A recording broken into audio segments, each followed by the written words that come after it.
Good afternoon, and thank you for joining us during your lunch for today's session of Cloud Talk. This session is on what our mental health will look like post-pandemic. My name is Lee Williamson. I'm the editor of Gen.T. Now, a recent policy brief by the UN reported that the pandemic means that a, quote, long-term upsurge in the number and severity of mental health problems is likely, end quote, pointing to a potential major health crisis we are all facing. Now, this is a challenge we need to tackle head on, first and foremost as humans, but also as entrepreneurs. Even before the pandemic, countries around the world were seeing a greater number of mental health issues each year. And if this current upward trend continues at the same speed, poor mental health is expected to cost the global economy 16 trillion US dollars in lost productivity by just 2030, according to a Lancet Commission report. Now that translates into an estimated 12 billion working days lost annually.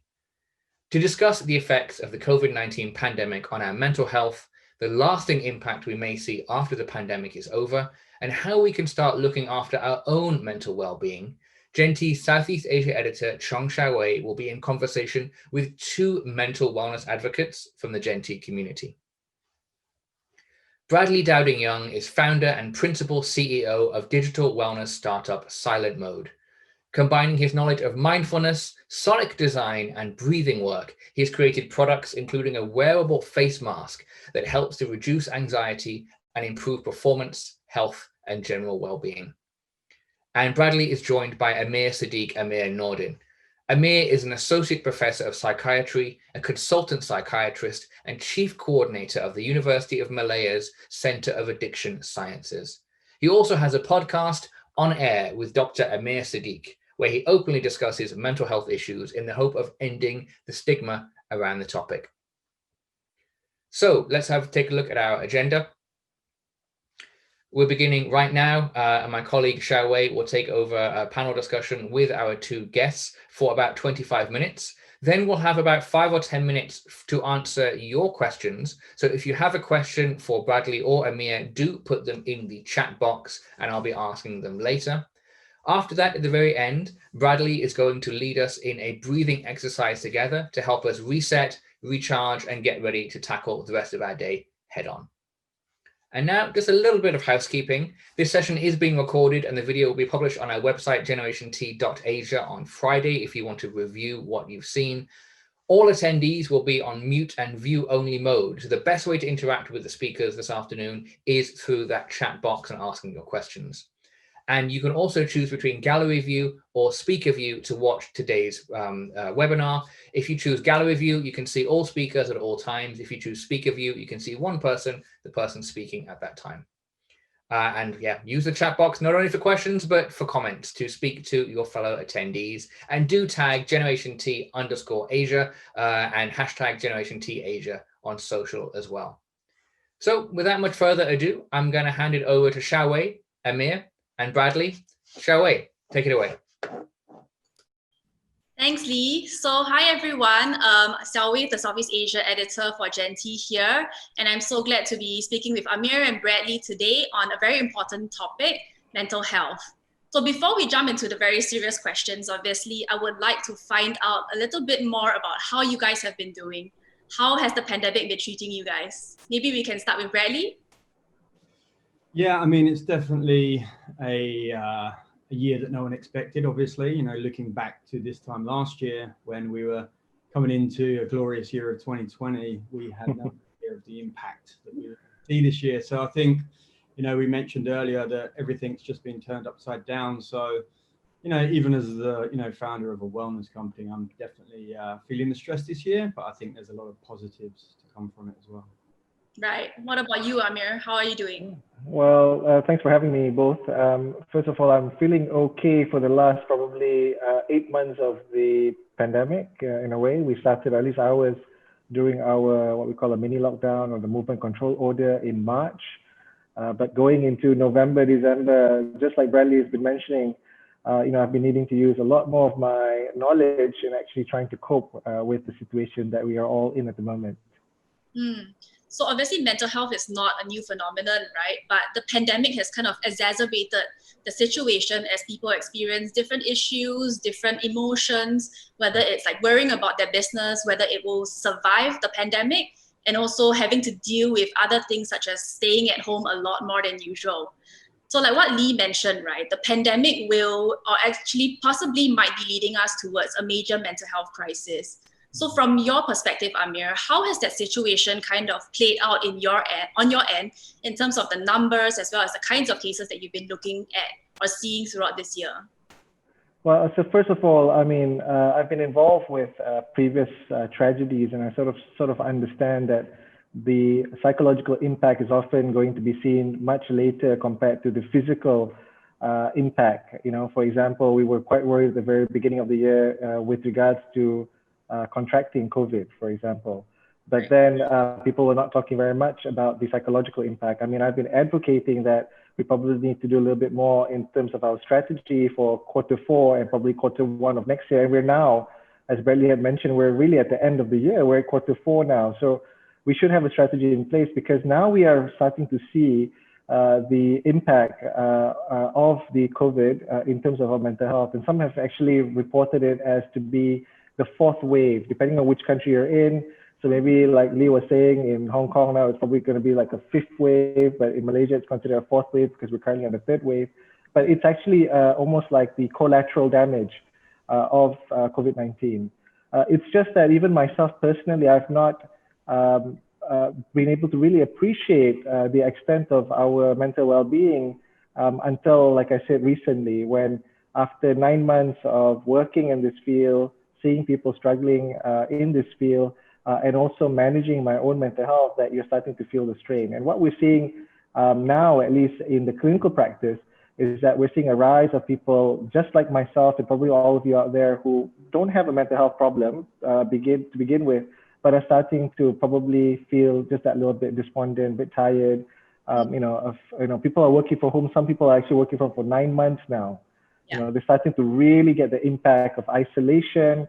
You know, they've done every self-care activity. You know, they've probably gone through Bradley's, device 2 or 3 times. And we're really at that strain. You know, we really need to start doing something a little bit differently. But we're seeing that happening right now.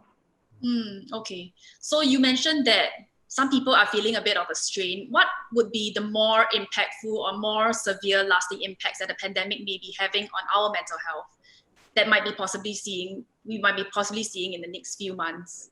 Well, I mean, the one that we've definitely seen, and it's slowly growing, is going to be symptoms of anxiety, symptoms of depressed mood. These are the most commonly reported. But I think if you're looking at mental health symptoms, not the illness itself, the main issue is disrupted sleep. We're also seeing people come in with a bit of emotional lability. I think it's just feeling literally emotionally tired. And of course, we're also seeing people reporting productivity loss. Particularly in December, we're having a chat just before this. Bradley was saying it's a really busy month.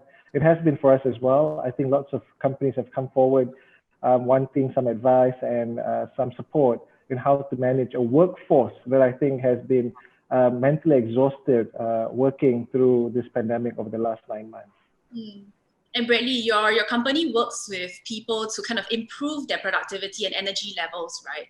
So what have been some of the interesting trends that Silent Mode has seen during this time, particularly with the usage of your new breathing workout app, Breathonics? So I think the point Amir made there was very critical. People don't associate the term mental health with themselves. You know, mental health is previously characterized as clinical conditions rather than a feeling of manifestation of stress or anxiety. And the challenging thing is that stress can manifest in different ways: depression, anxiety, fear, all the way up to, in extreme cases, suicide, which we've seen, especially in the UK, an increase. So I think changing the narrative around mental health before we do anything is really important. Not just talking about reaching out to friends and family, but looking at why our bodies react the way they do to stress and how we can preventatively look at ways to curb the increase in sympathetic arousal of the nervous system Yep. and look at the tools and the toolkits that can give people a way to reduce these feelings. Now, that was the biggest challenge for me, and why we developed this company is I did not know how to prevent this feeling. It's very reactionary. You're stressed, you find a way to cope with the stress. We get into a feedback loop, an echo chamber. Our own body, the more stressed we become, the more cortisol we release, and it's very difficult to slow down. So I think from a trends perspective, about 2 years ago, we really started to double down on the power of the breath and breath work and how we can reverse engineer some of these feelings. I think a very interesting way to look at this is every emotion can have a associated breathing pattern. So for example, if I'm scared or if I'm anxious or if I'm having an anxiety attack, you'll notice that the chest is very shallow breaths, everything's up here. Where on the other end of the spectrum, on the parasympathetic end of the spectrum, if you're relaxed and you're happy and you're showing emotions of joy and love, you're typically belly breathing or breathing, in lower into the diaphragm. So what we can start to do is reverse engineer these techniques, and there is a way, and humans, by the way, are the only mammal that can do this. We can start to slow down our breathing if we're feeling anxious. We can start to change the way our breathing patterns are being produced. And it's only since we've come into the world and dealt with life and dealt with stress that our actual breathing patterns have changed. If you look at children at the age of 5, they're perfect breathers, breathing with the belly, breathing with the diaphragm, and it's only life that changes that. So once you understand that by changing the way you breathe, you can change the way you feel, and by changing the way you feel, you can, start to build habits and changes in your psychology, it starts to become very empowering. It's interesting, right? Because breathing is such a taken for granted practice that we do, that we don't really think about how it really affects our life, right? 100%. It's the first thing you'll do and the last thing you'll do, and everything in between is everything in between is forgotten. So we breathe on average 20,000 times a day, and it's the most important thing that we do, right? We can live 2 days without water. We can only go a few minutes without oxygen. Yeah. So really understanding the power of the breath is the biggest trend that we've seen. Breath work in general, the resurgence of characters like Wim Hof, who are doing amazing things for the breathwork community. But people are now looking for data, where typically this was an esoteric practice, pranayama, 3,000-year-old technique. So once we start to see a reduction in medical grade equipment coming to the consumer markets and ECG readers and these types of tools that can give us real data insights and accurate data insights, of course, Apple Watch as well, the trend will be looking at data and really notifying people that they're not breathing correctly or that they should breathe in a certain way. So just now on your point, so I wanted to raise that I saw that there was a WHO report that said that countries were spending less than 2% of their national health budgets on mental health. And I wanted to find out a little bit more from Amir as well as Bradley, if you have some insights. Why is there still so little focus on mental health on the state level when it affects basically every part of our life? Well, I think to start, it's always been neglected, to be fair, Sherway. It's really been something that has only just been introduced, even mentioned at great details, probably in this COVID. I mean, there's a lot of discussion about, we've been trying to create mental health awareness for many, many years. But I think the impact of COVID has really shown us what the importance of mental health is for all of us. The only problem is that, as you rightly mentioned, the investment has been very slow over the last few years. So to the point that we're currently at a critical period where we are unable to cope with the amount of issues that are happening as a result of this current pandemic. So for example, in Malaysia, this year was probably the only year that I can remember in the whole of the budget that they have introduced about 24 million ringgit to support preventive work in mental health. And I've been reading that in other countries, they've even got special mental health budgets as well, which I think was not there. It was always in the health budget. So that's hopefully a little bit of injection into the health budget for mental health. But I think it's mainly due to probably, number one, as Bradley had mentioned, the lack of understanding of what mental health and how it's so important in terms of health. Secondly, I think it's the issue of stigma. And I think this is the one that we've been fighting day in, day out. Now, I'm very sure that prior to 2020, Bradley's, I suspect, correct me if I'm wrong here, Bradley, it would have been harder to get this across to people. But now I think people are really looking for solutions to manage their mental health, which means that the awareness of mental health is increased, but the solution to manage those mental health issues are slowly trying to catch up with the demands that are out there. Okay. So, Brett, I mean, you had personal experiences with anxiety as well as stress due to your corporate job, right? And that kind of led you or inspired you to start up Silent Mode. Were your experiences the same as what Amir mentioned? Was there stigma and you felt like you couldn't really raise or talk about your own mental health to other people? Yeah, definitely. And I think, the reality of the situation is that we have the wrong optic or perspective on this. If you look at countries like Japan and in China, actually, taking a nap at lunchtime is seen as an investment in your health and as a badge of honor of being more productive.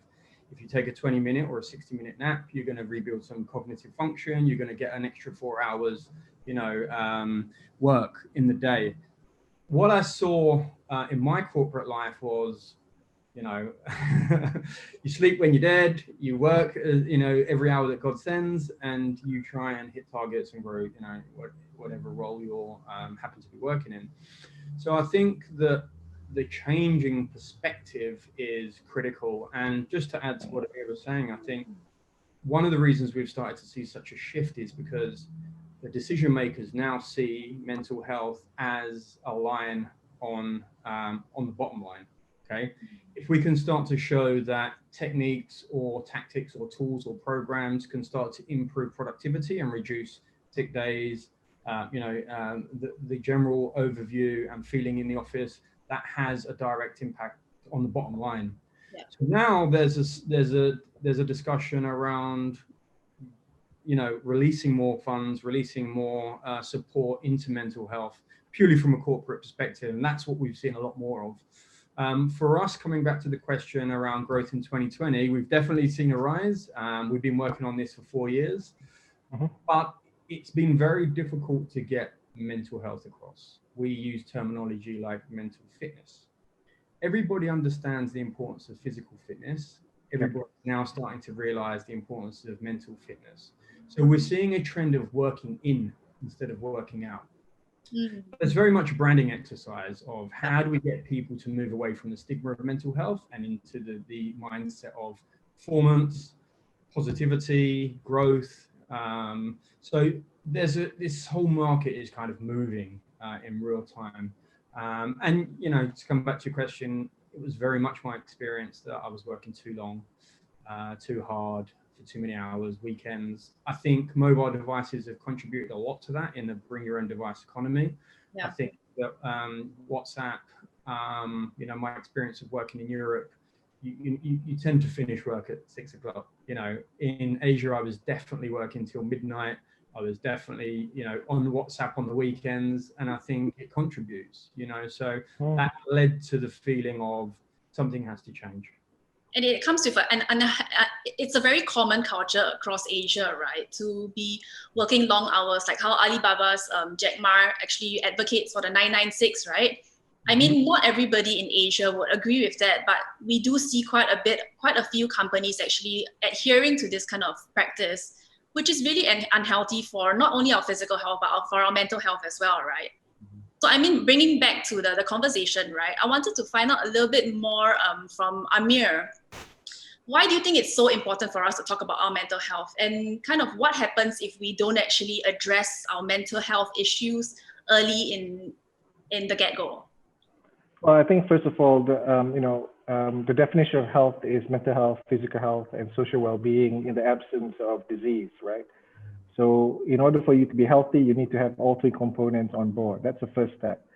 Now, why is mental health an important component of health is because the definition is that individuals with good mental health will be able to reach their full potential. They'll be able to manage stress well. They'll be able to work productively, and they'll be able to provide back to the community. So mental health is crucial for us to actually, reach and live a quality life. So if you don't have good mental health, but you have great physical health, you're still not going to be healthy. You're still going to have trouble with your productivity. You're not going to be contributing back to society, and you definitely cannot manage, stress, and therefore you can't reach what you would like to do. So it's really important for us to take note of that. Now, as Bradley mentioned, the word stress comes into play. So that's the most common mental health issue that we are seeing. Now, stress, of course, we know there's good stress and there's bad stress. We always want to be in the good stress. That's where we feel a bit energetic, a bit motivated to do things. But if you allow that stress to sort of continue without any control, you might then reach a point where you feel distressed and eventually have trouble with your health problems, both physical and mental, where for the mental health component can actually develop mental illnesses like severe anxieties, which are prolonged, maybe depressed mood, which is prolonged, and therefore those kind of criteria then would need probably further intervention. So I think the current the need now is actually to make sure that we're always in the positive mental health category and do as much activities to actually be in that particular zone, identifying that if you don't take care of yourself in that zone, you eventually can reach a point where you can become unwell. So I guess it's a question about self-awareness also, right? What would be your professional advice to people on how they can assess their own mental health? Because I mean, we know that there is good stress and bad stress, but how do we assess it? Are there like telltale signs that we can look out for, questions to ask ourselves, or maybe quick practices that we can slot into our day? Yeah, definitely. So I think the first one, you're going to be, you have got to be a little bit more in tune with yourself. If you're seeing some changes in your sleeping patterns, for example, that might be a first sign. If you're seeing changes in your behavior, particularly emotional control, you're unable to compose your emotions, you get excessively angry even though it's a small matter, you get excessively emotional even though it's just a small matter, for example. This is a change of behavior for you, therefore you might be, struggling emotionally at that point of time. Of course, if you're starting to notice that your work productivity is declining, that might also be a sign that things are not all okay. Again, we're not saying that you have an issue per se, but you might be having a problem that requires some level of thought and probably reflection to see whether you're doing things okay or not okay. Bradley, so how has your experiences with dealing with stress and anxiety kind of informed your approach to mental health in your own workplace? Do you have any maybe like advice or lessons to other leaders that might be listening on how they can tackle this issue in their office? Yeah, definitely. I mean, at the time when I was on the verge of burning out, I obviously didn't know what was happening. And coming back to Amir's point, when your mental health is off, everything else follows. And when your mental health is better, everything else gets better, right? There's this compound effect. So I think the first step is understanding why we're feeling stressed. And if you look at the nervous system, it's a balance of two sides, the fight and flight response, which, gets us ready for danger, or the rest and digest response. There's parasympathetic side of the nervous system, which is when we're, slowing down, basically feeling rested, recuperated, and our body's doing the things that it needs to do to give us balance. And the key word there is balance. Now, the nervous system motors along like a sine wave. And if you look at it on a cardiac vagal tone monitor, it will just drive like this. What's happening is the more we get into the sympathetic side, the more we're activating the stress response. So the more we activate the stress response, the more stress we're getting.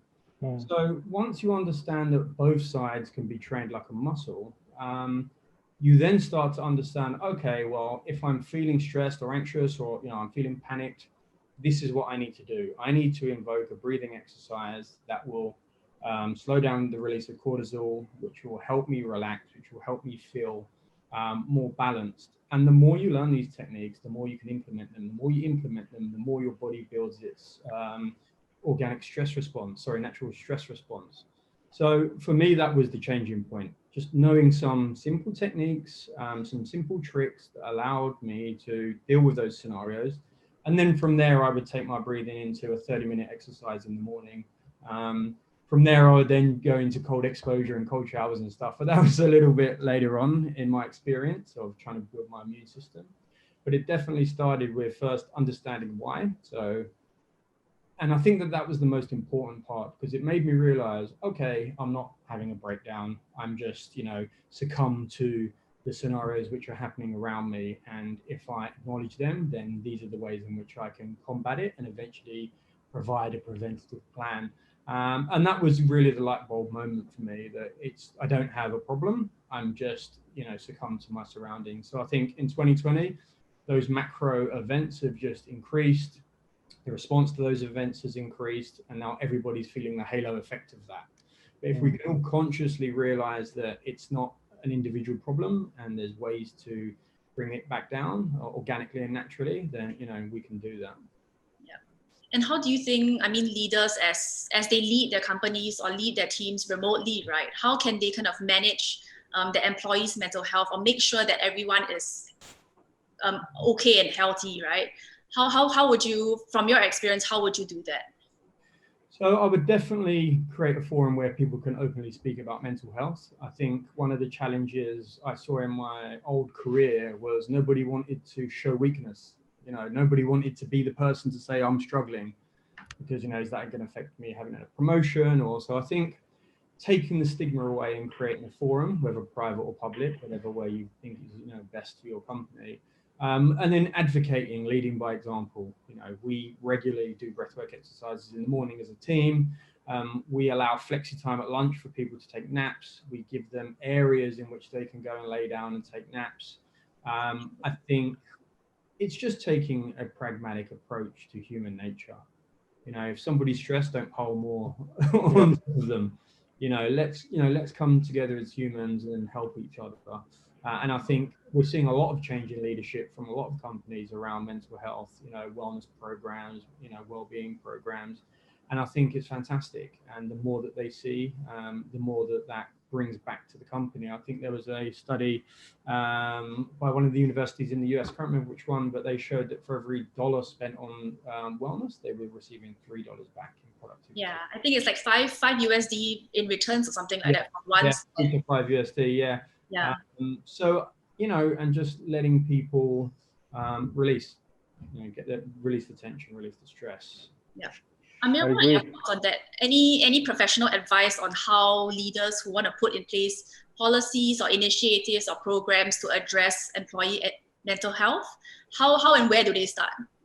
Well, I think exactly as Bradley had mentioned, number one, you've got to be aware that it's a problem. He rightly mentioned about the culture of working. Now working from home, some countries and some places, they don't even have any timelines, right? You get a WhatsApp or a phone call or an email at any time and you're expected to sort of reply. It's almost like you're perpetually at your office, which is of course not true. So I think the first thing is that you've got to understand that we're not robots, we're humans. Health incorporates all these three components. It's really important that we value that. So I think the first one is identifying and understanding that it's a problem. Number two is actually developing, as Bradley mentioned, a culture of acceptance and change. And also when you're psychologically minded as a team in leadership, then you'll be more aware about the stressors that people are going through, and you might want to put in simple processes. Things like communication about mental health awareness is definitely one cheap way of doing it in the workplace. Providing the support that you would like to receive in order to get your job done well is also quite important. We are all working from home. Most of us are working from home. If you don't have a laptop, if you don't have internet access, and nobody even thought about providing that for you, but expecting the same output, that's not very smart. But this has happened. You also need to be aware that people are losing their jobs. So we might have a job, our spouse might not have a job. This is definitely going to affect the family unit. So again, managers need to be aware of that. People have families, children, they're not going to school, for example. So just being mindful about that, being a little bit more conscientious and sensitive to the fact that maybe their children around them when they're doing their Zoom calls, what have you, would be definitely of help to these parents who are working from home. So that kind of awareness, that's just simple little human touches can actually go a long way in supporting the mental well-being of your employees. Now, if you're wanting to invest a little bit more, what we've noticed companies doing now more recently is they've actually put in employee-assisted programs. And I think that's been really helpful because the technology has actually improved so much in terms of telecounseling, for example, telehealth, so that at least people that are in need can actually receive that particular feedback. For some of these companies, they've also incorporated devices and apps like what Bradley's brought up, mental well-being applications, to support people that might not be, at that level of distress, but are starting to feel some strain, and they can do a lot of work in order to prevent them from actually being distressed. But those who are really distressed going towards having a major issue with the EAP program, they're hopefully be able to shift them back so that these people don't actually get unwell. So these are some of the things that leaders can actually do, because the thing is that there's lots of data to suggest that if your people are having poor mental health, you're going to have a rise in absenteeism. And more importantly now, because we probably don't know what you're doing, you're going to have a lot of presentism. So you might be there physically in Zoom, but you ain't doing nothing.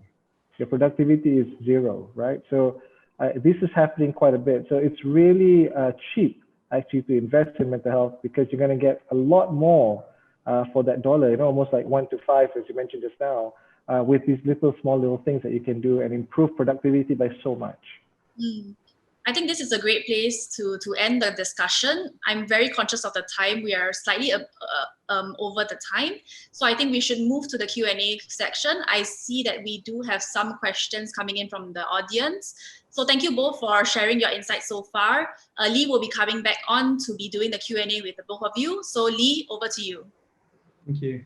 Thank you, Xiaowei. Okay, so Bradley, Amir, we have a few questions from our audience. This first one is from Ariel, who asks, has the use of anxiety or depression pills increased since the pandemic? Are people taking more medication as a result of the pandemic? And do you think there's a danger that people might become too dependent on such medication in the future once we're past this pandemic? Maybe that's more for Amir first. Yeah, it sounds like it's directed to me. I think the answer is not really. I think what we're seeing is a lot of people struggling with mental health issues, but the mental illness prevalence is pretty much the same. People are probably coming a little bit earlier forward. And again, when you're dealing with the mental illness, you've got many stages. Some of them require just psychotherapy. Some of them might require some medication. So I don't think we're seeing a rise in the use of this medication. I think what's more important, and I think the positive thing about the pandemic, at least, is that it's increased mental health awareness as an agenda quite well. It's just that I feel that the solutions to prevent mental health is not as fast, or maybe the awareness has suddenly risen so fast that we're trying to scramble to get that kind of support out to everybody to hopefully prevent them from being ill. So they're just they're distressed at this point. What do you think, Bradley? Yeah, I mean, of course, we have less direct information around the usage, but I think, you're looking at the general, press in places like America, they're having a huge issue over there. And I think it's, again, just, in Asia, we've got an opportunity to educate people. I think that there's a different approach here, compared to the Western world around mental health. And I see, again, that as an opportunity to implement techniques and processes that have been born here in Asia for thousands of years. And this is why I'm excited, because, like the power of the breath, yoga, all of these things that we can do at home and we can do when we're working at home are impactful. So our goal as a company is to help people reduce those short-term solutions and help build habits that are a little bit more natural. Question from Christine.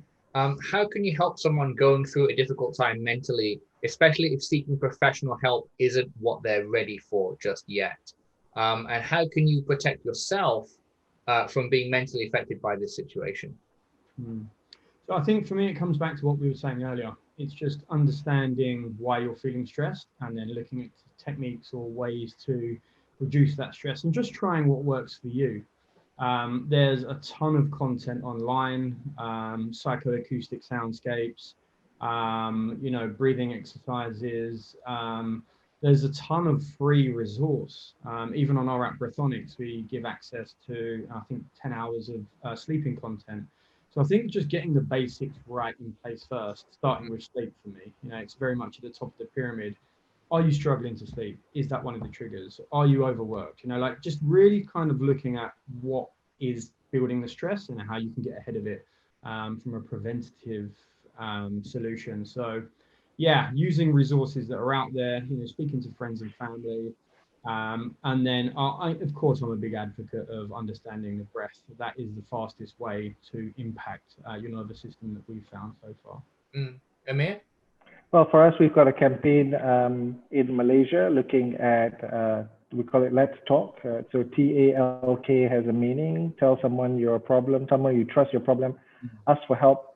L is, I think this is where our friend is asking, listen without judgment. We often listen to somebody share their problems and we want to give a solution. Often they might not want the solution, but they just want somebody to listen. And I think K is know where to find that help. Now, what you can do for yourself, as Bradley had mentioned correctly, the evidence is such that the two cheapest and probably evidence-based solutions to prevent and maintain good mental health is number one, sleep. Number two, it's going to be exercise. And, they often talk about 120 to 150 minutes per week of some, moderate level exercise should be enough. There's a lot of evidence also to suggest relaxation. And, rightly Bradley mentioned, deep breathing or breath work is definitely one of the to me, it's a staple. Once you know how to do that, then you can do things like mindfulness, visualization, mentalization, and many other relaxation techniques out there. But I think most important is to have one that you really know what to do and how to do it really well, and then add layers on it with other relaxation techniques. And I think it's very important that we start focusing on two things. One is self-care. So these are activities that you enjoy doing, that you purposely doing for your mental, social and physical well-being. And I think the second one is about gratitude. There's a lot of evidence now looking at gratitude. And I think, again, back to the managers out there, meaningful engagement, this word meaningful engagement has evidence that if you could get your people to work on something that they really feel they belong in, they like, that actually improves mental health quite a lot. So having a purpose statement and reminding the team about that purpose statement or why we're doing what we're doing really helps in terms of improving mental health and preventing us, hopefully, from problems. Last question from me, from the audience before we have to wrap up. I know you touched upon this a little bit briefly earlier, but Sabrina asks, how can leaders pay attention to their employees' mental state, especially if they're leading the team remotely? There's really looking like it's, going to be at least another 6 months or so where we're working in this kind of way. Like, how do you touch base with people? How do you do those check-ins when it's over Zoom? For me, I actually go old school telephone call and just try and increase the number of one-to-ones we have, either through myself or our operations team, and just make sure that we're having almost out of work chats, rather taking the emphasis off the day KPIs or the week's KPIs and really checking in. And I like what you said, Amir, earlier, and it's great that you guys have some kind of framework to follow, or that it's being driven from your end. I think that's wonderful, and I think it's listening. It's listening. It's picking up the phone and it's listening and taking away really the work chat. That's what I've really found works well. Okay, so now before we wrap up our session, Bradley is going to guide us through a breathing exercise to help us kind of pause, reset, and really grab the rest of the day, grab the bull by the horns for the rest of the day. Before that, I'm going to turn off my camera while we do this breathing exercise, and I think Amir is too. So before you go, let me say, Amir, thank you so much for your contributions this afternoon. I hope you join us for the breathwork session as well. But it's been a real pleasure to hear your insights. Thank you so much, Amir, and Bradley. Over to you for a moment.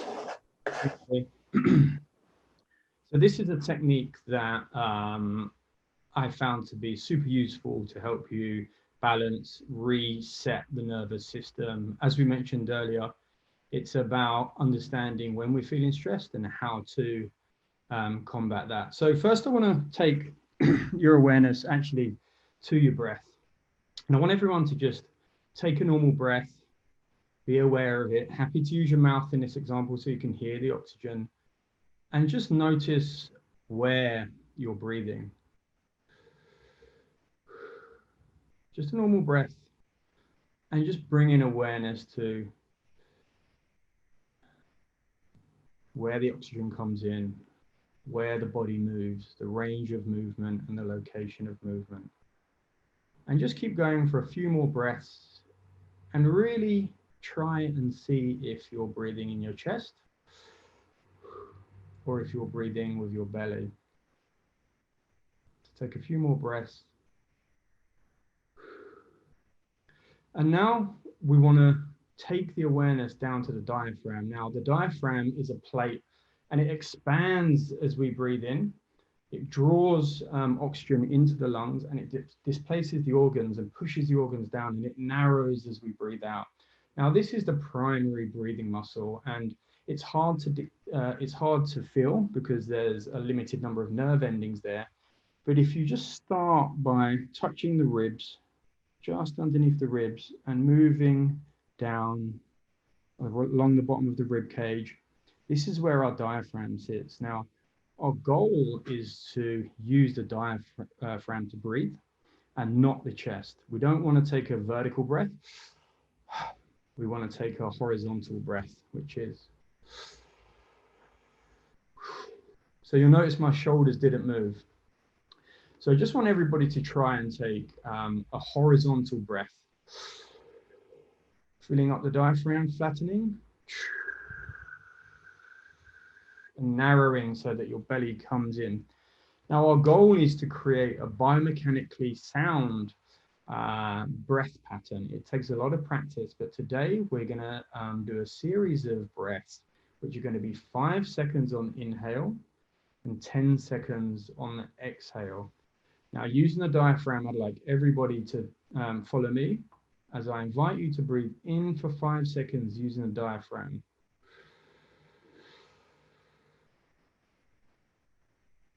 Hold.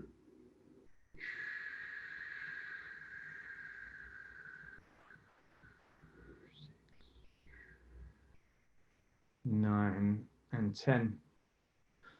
So that's very much a controlled breath. And our goal is to repeat that over a period of time for a few minutes. And our goal is to activate the parasympathetic or the rest and digest side of the nervous system. So you can find all of these exercises, of course, on the Breathonics app. They are free to use. We're going to breathe now for a couple of minutes together. So I'd like to invite you to just relax the shoulders. Little stretch if you need. Let's bring some pause to the day. And I invite you to follow me as we repeat the counts of 5 in and 10 out. So on my lead, nose,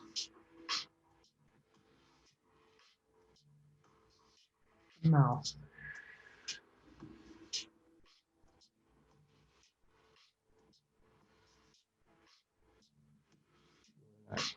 In.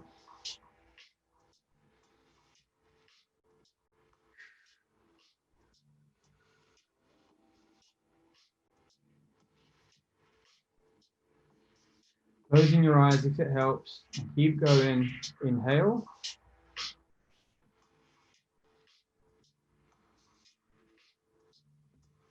Exhale.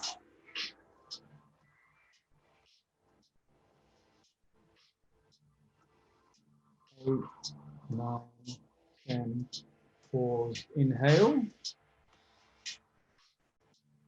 Feeling deep into the belly, feeling the belly rise. Exhale.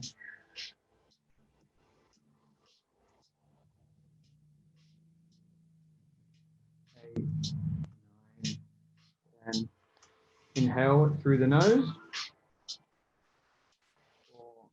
4, 5.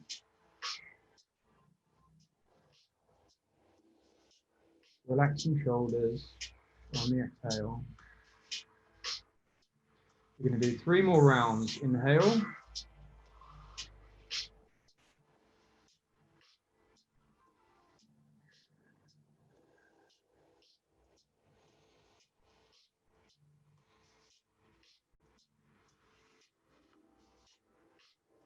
Inhale.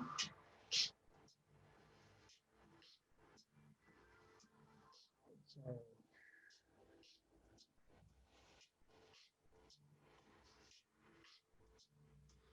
For The last breath, really filling up the belly, in through the nose.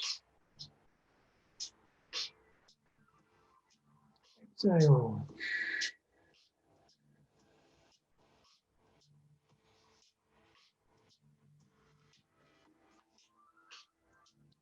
Nine, 10. And just resting the shoulders, relaxing a little bit.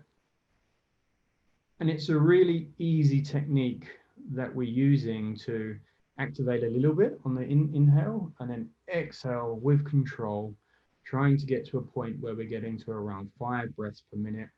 And this will start to balance you, bring you back down. So if you're in a stressful situation, you need to take a moment, just find a space, 2-3 minutes, implement the exercise, 5 in, 10 out. Make sure you're using the diaphragm, and you should start to feel a lot more relaxed and calm. Thank you, Lee. I'll hand back over to you, sir. Thank you, Bradley, so much. I, for one, definitely feel an awful lot calmer. And if I remember one thing for the next many, many years, I think it will be that line that you said, that breathing is the first thing we do and the last thing we do. And we tend to, in between that, really, really forget about it. And it's to our detriment that we do.